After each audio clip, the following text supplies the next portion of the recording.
Saya perwakilan dari kelompok 6 akan membuka dari pembuka dari video ini. Jadi video ini dibuat karena untuk memenuhi tugas UTS dari Pak dosen. Perkenalkan dulu, nama saya Sonia Kamali Zahro, NIM 1917401088.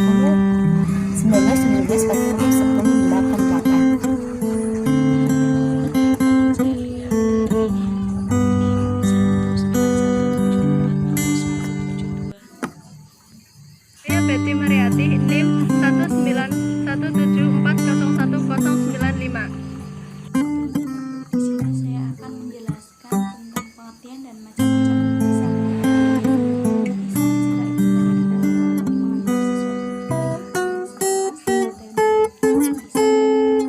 Berpalingnya sang mujtahid berbentukan kias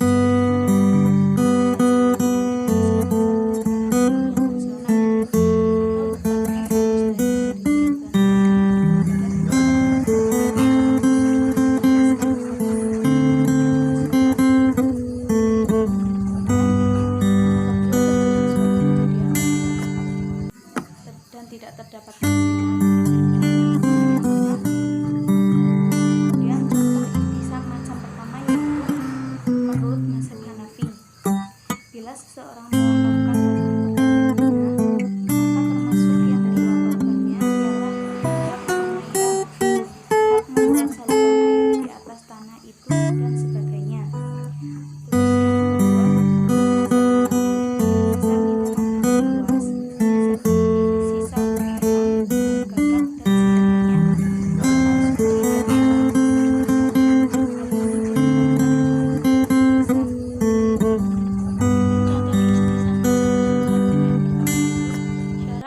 Seseorang memperjualbelikan perjanjian suatu barang yang belum ada wujudnya. Hal ini berlaku untuk seluruh macam jual beli perjanjian yang dibuat oleh koli. Terus yang kedua, menurut hukum koli, seseorang boros yang memiliki harta berada di bawah perwalian seseorang, karena itu ia tidak dapat melakukan transaksi harta tanpa izin walinya. Kita membahas tentang kedudukan ihtisan. Para ulama Hanafi dan Malikiyah bersepakat bahwa ihtisan dapat dijadikan sebagai dalil syara. Untuk mendukung pandangan tersebut, mereka mengemukakan argumen-argumennya dalam Al-Quran, hadis, dan ijma, seperti yang diuraikan berikut. Di dalam Al-Quran, surat Al-Baqarah ayat 185 yang artinya, Allah menghendaki kemudahan bagi kalian dan tidak menghendaki kesukaran bagi kalian. Lalu mereka juga mengemukakan argumen-argumennya dalam hadis riwayat Ahmad yang artinya, apa yang dipandang baik oleh kaum muslim berarti baik juga di sisi Allah. Kemudian dari ijma, adapun ijma yang mereka jadikan argumen ialah ijma tentang kebolehan akad pemakaian kamar mandi umum yang belum diketahui kejelasan pada air yang digunakan dan lamanya masa pemakaian. Selanjutnya kita membahas tentang dasar hukum istihsan. Yang berpegang teguh kepada dalil istihsan adalah mazhab Hanafi. Menurut mereka, istihsan semacam kias, yaitu memenangkan kias khafi dari kias jali atau mengubah suatu hukum syara yang telah ditetapkan berdasarkan ketentuan hukum yang umum kepada ketentuan hukum yang khusus, karena ada sesuatu yang membolehkan. Samping mazhab Hanafi, golongan lain yang mengikuti dalil istihsan adalah sebagian mazhab Hanafi, Maliki, dan sebagian mazhab Hambali. Kemudian yang menentang istihsan dan tidak menjadikannya hujjah ialah mazhab Syafi'i. Imam Syafi'i berkata, barang siapa yang menggunakan istihsan sebagai dasar hujjah, berarti ia menetapkan sebuah hukum berdasarkan hawa nafsunya. Nah, yang berhak menentukan hukum syara hanyalah Allah Subhanahu wa Ta'ala. Dalam Risalah Ushuliyah karangan beliau dinyatakan, umpamaan orang yang melakukan istihsan adalah orang yang melakukan sholat yang menghadap ke suatu arah yang menurut istihsan adalah arah Ka'bah tanpa adanya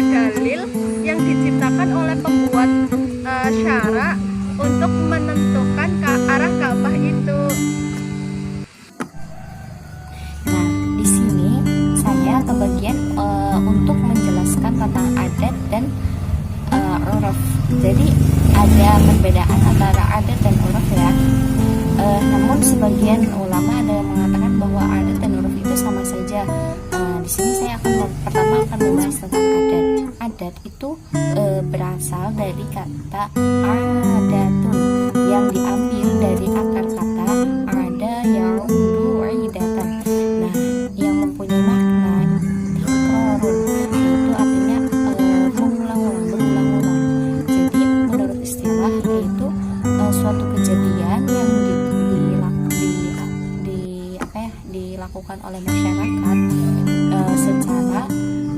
secara berulang-ulang. Maka ketika suatu kejadian baru terjadi satu kali atau dua kali, iya, jadi ketika suatu kejadian yang dilakukan oleh masyarakat baru satu kali atau dua kali, itu belum dikatakan adat. Nah, sekarang tentang uruf. Uruf yaitu sesuatu yang telah yang dikenal oleh masyarakat dan merupakan kebiasaan di kalangan mereka baik suatu perkataan atau perbuatan. Nah, selanjutnya saya akan menjelaskan tentang uruf. Nah, uruf adalah sesuatu yang dikenal oleh masyarakat dan merupakan kebiasaan di kalangan mereka, baik suatu ucapan ataupun perbuatan. Nah, uruf itu ada pembagiannya. Ada uruf yang pertama, uruf ditinjau dari segi sifatnya. Nah, ada uruf yang bersifat qauli, yaitu uruf yang berupa perkataan. Contohnya dari kata walad. Nah, di sini urufnya menurut bahasa itu berarti anak. Nah, termasuk di dalamnya menurut urufnya itu yang namanya walad itu adalah anak laki-laki atau perempuan. Nah, anak tidak namun yang kan itu kan artinya walad. Nah, termasuk di dalamnya itu anak laki-laki atau perempuan, itu menurut kategori makna bahasa, arti kata bahasanya. Namun yang kita tahu bahwa walad itu adalah anak laki-laki, padahal sebenarnya walad itu adalah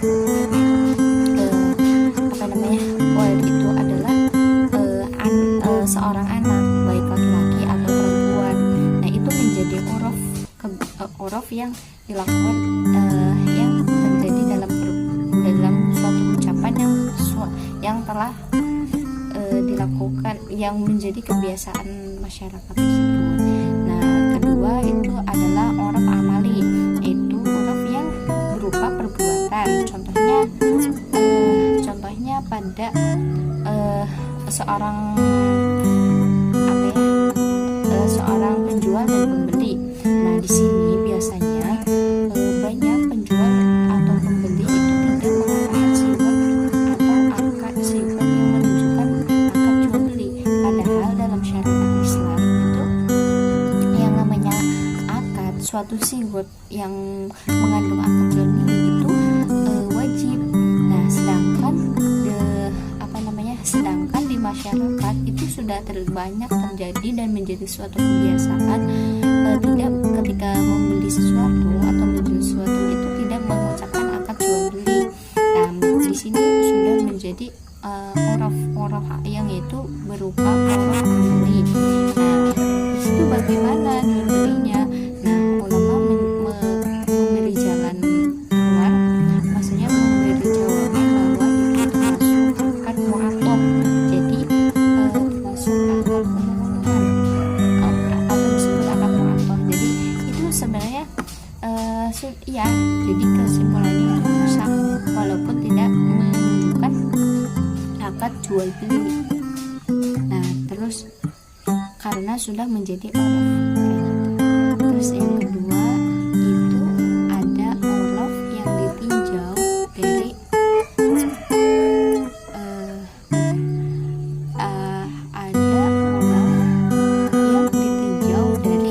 diterima atau tidaknya uruf tersebut. Jadi pertama, jadi apakah uruf itu apakah sesuatu yang terjadi itu dikatakan uruf atau tidak?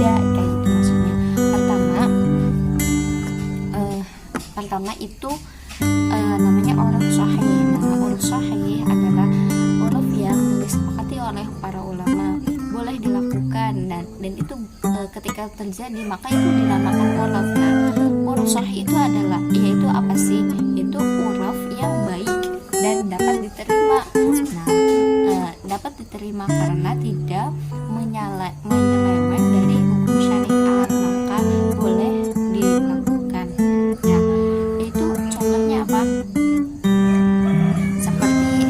Seperti keadaan kebiasaan mengadakan contohnya uruf sahih itu ya, biasanya sebelum pernikahan itu mengadakan tunangan atau lamaran. Nah, itu termasuk contoh uruf sahih. Nah, selanjutnya uruf kedua yaitu uruf fasid. Yaitu di sini uruf fasid adalah uruf yang tidak diperbolehkan atau tidak termasuk uruf namun sudah menjadi kebiasaan. Nah, contohnya seperti sesajen. Nah, sesajen itu kan sudah banyak terjadi di masyarakat ya. Nah, itu sudah menjadi uruf atau sudah menjadi kebiasaan, namun ini dinamakan uruf fasid karena menyeleweng dari syariat Islam. Nah, sekarang ada uruf yang ditinjau dari ruang lingkupnya. Pertama itu uruf am. Uruf am ialah uruf yang berlaku pada suatu tempat, masa dan keadaan, seperti kita memberi ucapan terima kasih kepada orang yang memberikan hadiah. Nah, itu namanya uruf am, yang umum, yang biasa terjadi. Nah, sedangkan ada uruf khos, yaitu uruf yang terjadi ketika waktu-waktu tertentu saja, seperti contohnya halal bihalal yang dilakukan 1 tahun sekali. Nah, sekarang saya akan membahas bagaimana dasar hukumnya uruf. Nah, uruf itu para ulama sepakat bahwa uruf boleh dilakukan menjadi dasar hujjah selama tidak bertentangan dengan syariat Islam. Nah, yang tidak bertentangan dengan syariat Islam itu adalah hanya uruf sahih, yaitu uruf sahih. Maka uruf fasid itu tidak boleh dijadikan hujjah. Jadi ulama itu sepakat bahwa boleh melakukan uruf menjadi dasar hujjah itu ketika tidak bertentangan dengan syariat Islam. Terus selanjutnya adalah kaidah yang berhubungan dengan uruf. Jadi ada kaidah yang berhubungan dengan uruf, itu salah satunya al-adatu muhakkamah. Artinya adat atau kebiasaan itu dapat ditetapkan sebagai hukum. Nah, yang terakhir la yungkaru taghyiru ahkami bitaghyiri sahami. Artinya tidak dapat dipungkiri bahwa perubahan hukum dengan perubahan masa.